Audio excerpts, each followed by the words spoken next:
Bonjour à tous et merci Antoine de me laisser introduire ce webinaire sur OpenStreetMap avec vous aujourd'hui.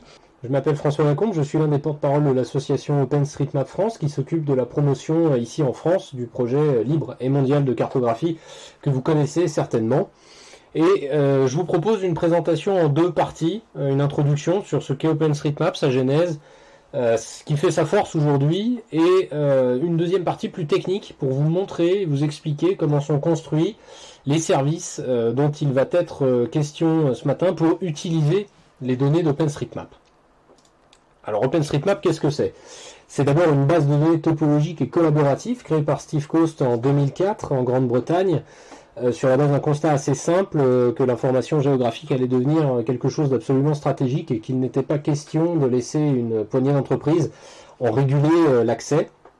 Et donc le projet n'a cessé d'évoluer depuis lors, puisque aujourd'hui nous comptons une communauté de plus de 7 millions de membres et une base de données de plus de 7 milliards de nœuds géopositionnés. On a passé la limite en mai 2020. Mais le projet est aussi resté fidèle à ses fondamentaux, puisque tous nos contributeurs s'organisent autour de très peu de primitives géographiques, des points, des chemins, des relations, des zones, qu'on vient intégrer dans la base de données avec des étiquettes qui permettent de différencier les objets les uns des autres. Tout ceci au service de consommateurs, vous, moi, les services de GeoGrandEst, pour produire trois familles de services, comme les rendus graphiques, les cartes glissantes, les tuiles cartographiques, qui reste le format le plus établi, que vous connaissez le plus, je pense, du géocodage pour des informations relatives à l'adresse, et aussi du routage pour du calcul d'itinéraire. Ces trois services, ces trois familles servent en fait à produire tout le reste, et c'est ce que je vais détailler juste après. En termes de gouvernance, on a une organisation assez simple, puisque le projet est chapeauté par une fondation de droit britannique qui s'occupe de la marque OpenStreetMap, du respect de la licence et de l'organisation des chapitres locaux, qui sont des associations établies bien souvent au périmètre d'un pays, comme OpenStreetMap France en France, pour permettre d'organiser finement la communauté et fournir un appui, fournir tout un tas d'outils, mais pas forcément d'organiser la contribution, puisque les membres de ces associations s'investissent dans la promotion du projet, mais nous avons beaucoup plus de contributeurs que de membres dans les associations. En France, par exemple, c'est 250 membres dans l'association pour 50 000 contributeurs environ. Donc vous voyez que c'est quelque chose d'assez divers, à l'image de ce que fait Wikipédia, par exemple, sur l'encyclopédie, pour essayer d'organiser cette communauté. La communauté donc de 7 millions de membres, je vous le disais, mais ce ne sont pas 7 millions de membres actifs, puisque dans les dernières 24 heures, nous avons environ 6500 personnes qui ont publié au moins un objet dans la base. Des membres actifs qui se retrouvent au nombre de 16 300 pour les 7 derniers jours et un peu moins de 50 000 pour les 30 derniers jours. Et la contribution, ce qu'il faut noter aussi dans la typologie de la contribution, c'est qu'elle se fait bien souvent la semaine et pas le week-end, malgré le côté bénévole de tout l'investissement qu'on peut avoir de nos contributeurs. La semaine est véritablement le moment préféré pour poster des objets, du fait, je pense, de plusieurs facteurs, notamment la situation sanitaire un peu compliquée qui favorise la contribution à distance, et aussi par le fait de la professionnalisation de plus en plus de cette contribution, puisque bien que le tissu bénévole reste très très important, majoritaire, on a également des entreprises qui viennent de plus en plus mettre des objets et des données sur OpenStreetMap. Voilà ce qu'il faut retenir. La plupart du temps, notre contribution se fait depuis le terrain. Ça a commencé depuis le terrain, avec la collecte de traces GPS, où les gens finalement relevaient leur parcours en voiture, en vélo, à pied, pour tracer les routes. C'est comme ça que ça a commencé. Et puis on a vu apparaître des outils de plus en plus thématiques, de plus en plus ludiques, qui viennent questionner l'utilisateur sur la contribution qu'il peut avoir, lui posant des questions, lui demandant de compléter des informations manquantes dans les thématiques qui l'intéressent. Et puis également le format carte-partie que vous connaissez, organisé par plusieurs personnes, OpenStreetMap France et bien d'autres partenaires, des événements au cours desquels les utilisateurs se retrouvent à un endroit donné et se mettent d'accord pour contribuer sur un thème qui leur tient à cœur. Et donc avec différents outils, et c'est souvent très localisé, ce qui permet de progresser très rapidement à un endroit sur une thématique donnée. Et puis aussi la contribution s'articule autour de données de plus en plus nombreuses, avec des partenaires de plus en plus nombreux qu'il faut saluer, notamment la DGFiP qui dès 2008 nous a autorisé à utiliser les données du cadastre vectorisé, des choses qui nous ont été extrêmement utiles pour tracer les contours de bâtiments, tracer, récupérer des adresses, différentes choses. Ça a été complété bien sûr avec le partenariat noué avec l'IGN autour de la BD Ortho qui nous permet d'utiliser la BD Ortho pour des fins de contribution sur OpenStreetMap. Des choses qui vont évoluer, je pense, avec la récente mise en données ouvertes de ces bases par l'IGN, un événement majeur qu'il faut saluer, qui nous sera, je pense, très très utile à l'avenir. Et aussi d'autres partenaires, l'État Lab, qui nous appuie aussi beaucoup dans cette contribution, la mise en valeur aussi des données que nous proposons. Alors depuis tout à l'heure, je vous parle de données, mais on n'en a pas vu beaucoup. Donc à quoi ça ressemble en fait tout ça Vous allez en voir beaucoup des représentations de la base de données. Ce ne sont d'ailleurs que des représentations. Ici, la forme la plus épurée que j'ai trouvée, c'est celle d'un éditeur qui vous montre le jumeau numérique de la gare de Nancy, avec tous les détails qu'on peut y trouver. Donc vous avez toute la base de données ici, autour de la gare de Nancy, avec la voirie, les bâtiments, le zonage, les points d'intérêt, même les aiguillages, vous voyez, certains aiguillages sur les voies ferrées sont représentés, les commerces, les quais, etc. Et donc, toutes ces données sont accessibles via différents outils. On va y revenir ensemble, et dans les autres présentations aussi, parce qu'il faut pouvoir en faire quelque chose. Vous avez l'éditeur, il faut pouvoir les éditer, mais il faut aussi pouvoir les valoriser. C'est donc ce qu'on va voir ensemble juste après. Ces données, pour faire la différence entre un chemin qui représente une route et une voie ferrée, il faut avoir des étiquettes, un modèle attributaire partagé et robuste qui nous permet de rentrer dans la complexité du monde. Cette sémantique, elle est définie par la communauté elle-même. Il n'y a pas de gouvernance ni de bureaucratie qui nous permettent de choisir tel ou tel attribut. C'est véritablement la communauté qui s'auto-saisit et s'organise pour déterminer le modèle attributaire à utiliser.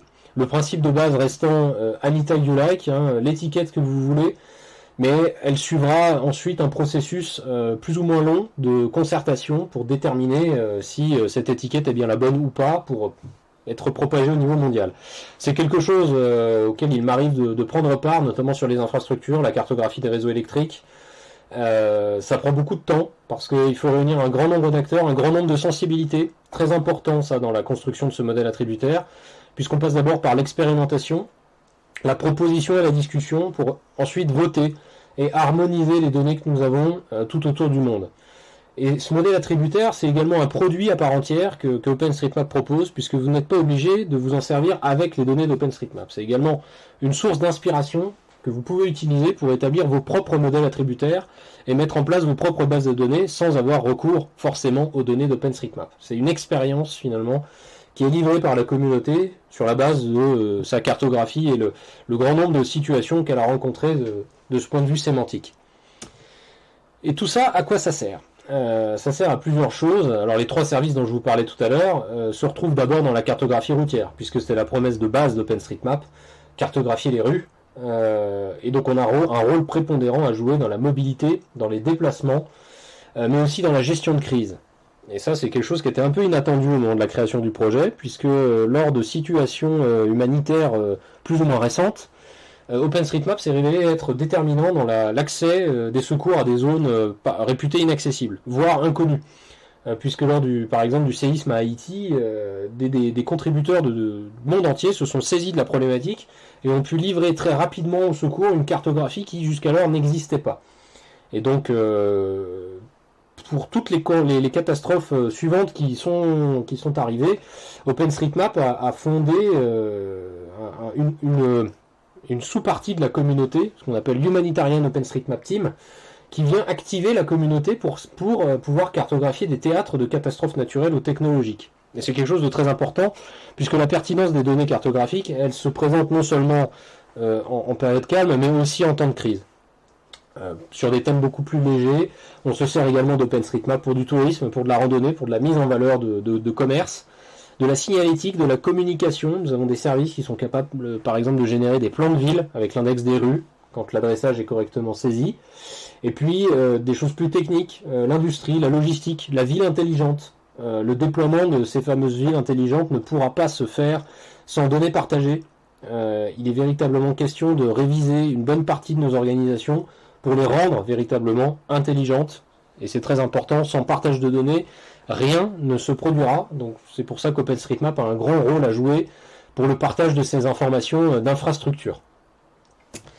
Alors, avant d'aborder les services, il faut parler de la licence, parce que les données qui vous sont proposées, auxquelles vous avez accès, répondent à un certain nombre de règles qui sont dictées par l'Open Database License, qui a été choisi par la Fondation depuis 2012, choisi par la Fondation et la communauté d'ailleurs, puisque tous les contributeurs ont été invités à se prononcer sur ce choix. Et donc les principes sont les suivants, ils sont très simples. Il est possible de copier, distribuer, transmettre, compléter les données d'OpenStreetMap à sa guise, diffuser d'autres œuvres produites à partir de ces données, notamment des rendus, mise en valeur graphique, n'est pas une base de données, elle peut donc être distribuée sous des principes qui vous sont propres, peuvent être sous copyright complet, c'est le cas de certains services, et on est aussi libre de ne pas redistribuer les données modifiées, on peut les garder pour soi, mais si on les redistribue, par contre, on doit adopter les mêmes conditions que celles prévues par la licence, et on doit créditer OpenStreetMap en toutes circonstances.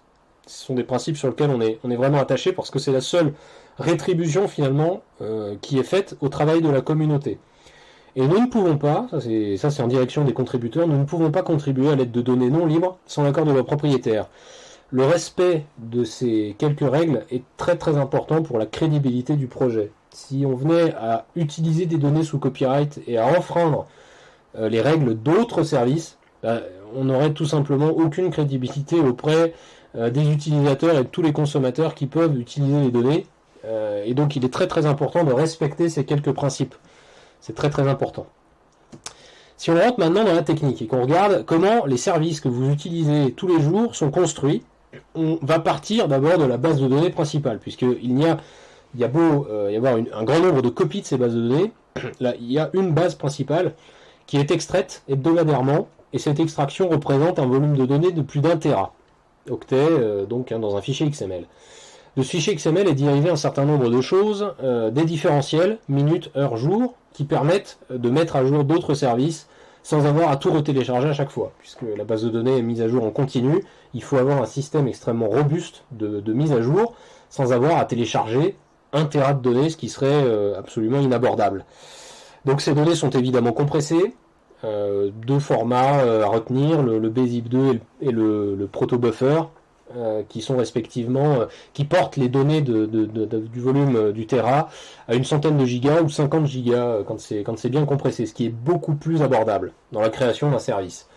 Ces données sont ensuite diffusées sur des réseaux BitTorrent. Les avantages du peer-to-peer viennent, on va dire, nuancer l'utilisation des serveurs principaux, réduire la quantité de trafic réseau, et aussi les transferts de fichiers traditionnels, serveurs, et les miroirs assurés par les partenaires de la fondation OpenStreetMap Monde pour la diffusion de ces données.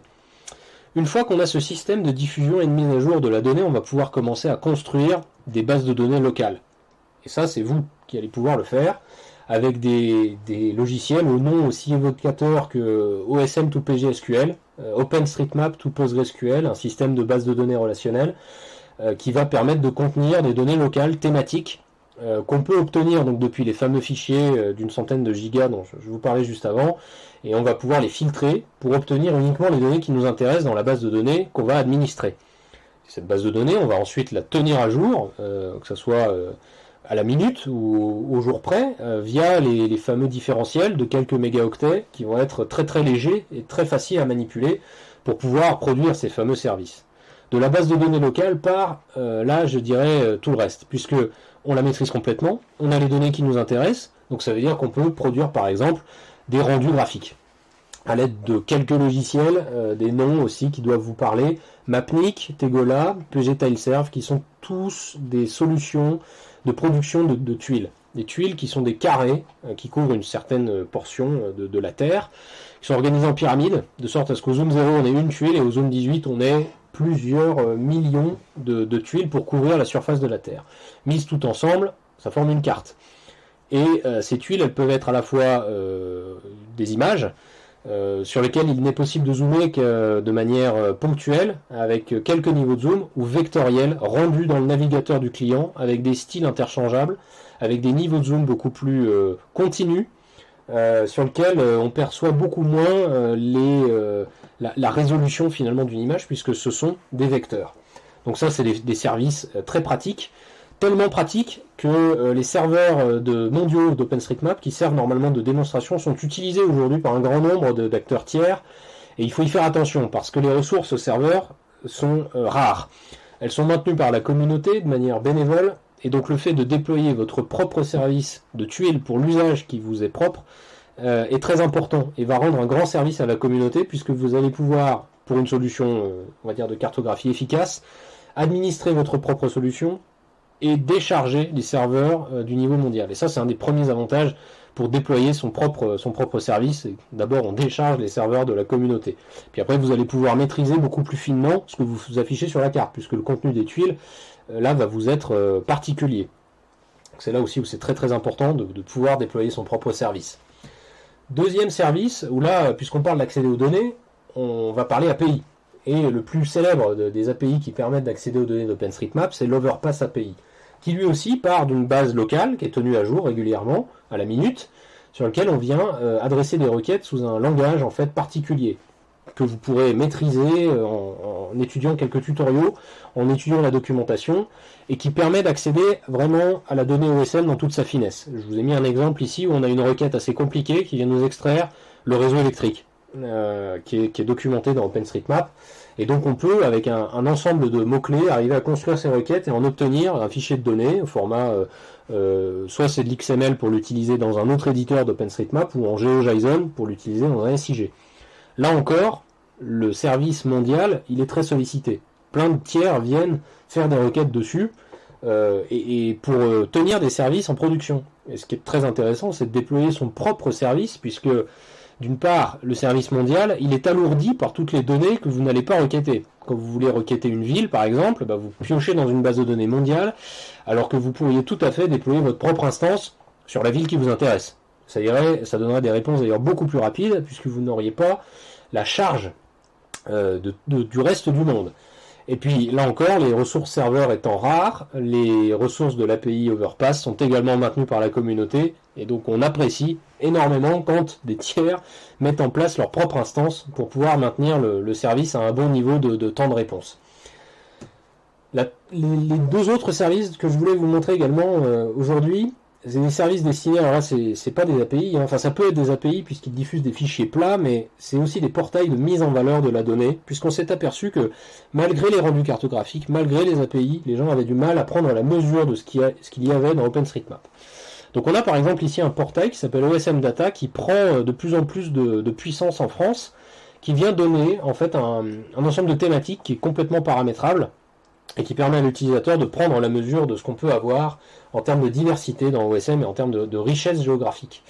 Donc vous avez par exemple là donc un ensemble de thématiques et de sous-thématiques qui sont paramétrées par l'administrateur, et il est tout à fait possible de déployer son propre portail à l'échelle de sa ville. C'est quelque chose qui est tout à fait possible aujourd'hui, et qui peut permettre à une collectivité, à un GIP ou à toute autre structure de montrer finalement quelles sont les données qui sont disponibles sur OpenStreetMap ou dans une autre base de données, puisque là on parle de QGIS Server, qui est un autre logiciel de géomatique bien connu, et qui permet de présenter finalement des données sous cette forme-là. Il est également possible de récupérer un fichier plat, et là on rentre véritablement dans le domaine de l'open data.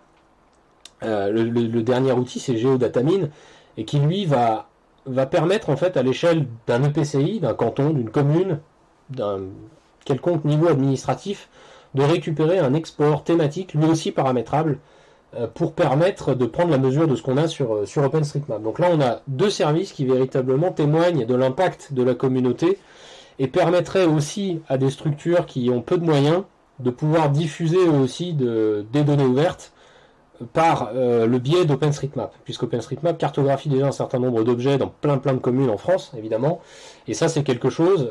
GeoDataMine a d'ailleurs été financé par Open Data France, qui est une autre association avec laquelle on collabore beaucoup pour l'essor de l'Open Data en France, et il était clair que l'accompagnement plus que l'obligation prime sur l'accès en fait à toutes les petites communes à l'Open Data, et cet outil est là pour ça, pour montrer finalement ce qu'on peut faire, ce qui existe, et ce qui peut donc être fait, ce qui reste à faire, à l'échelle d'une commune. On vous invite à vous en servir, voire à déployer votre propre instance, là encore, puisqu'il est possible d'utiliser le code source et de pouvoir s'en servir soi-même. La conclusion de tout ça, parce que je vais laisser la parole aussi aux autres acteurs qui vont vous montrer tous ces services en œuvre à des échelles plus ou moins locales. La conclusion, c'est que OpenStreetMap est toujours massivement complété par des contributeurs individuels et parfois des organisations à but lucratif. Uniquement parfois, et dans des règles qui les encadrent, de sorte à ce que les données et l'écosystème logiciel soient toujours et progressivement développés par la communauté et à la disposition de la communauté. Les 3 cas d'usage principaux dont je vous ai parlé, le rendu cartographique, le routage et le géocodage, peuvent se tenir à différentes échelles géographiques et sont encadrés par une licence qui spécifie quelques règles à respecter dans toute situation. On a plusieurs services qui existent aujourd'hui pour accéder aux données OpenStreetMap. Vous êtes libre de pouvoir télécharger ces données, mais c'est encore mieux quand vous mettez en place les ressources nécessaires pour vos propres usages, pour ne pas surcharger les moyens bénévoles existants. Voilà, je vous remercie pour votre attention jusque-là. Je serai ravi de vous apporter les précisions nécessaires quant au service que je vous ai montré. Et puis je laisse la parole aux autres acteurs qui vont également pouvoir nous montrer ce qu'ils ont mis en place à ce sujet. Merci beaucoup.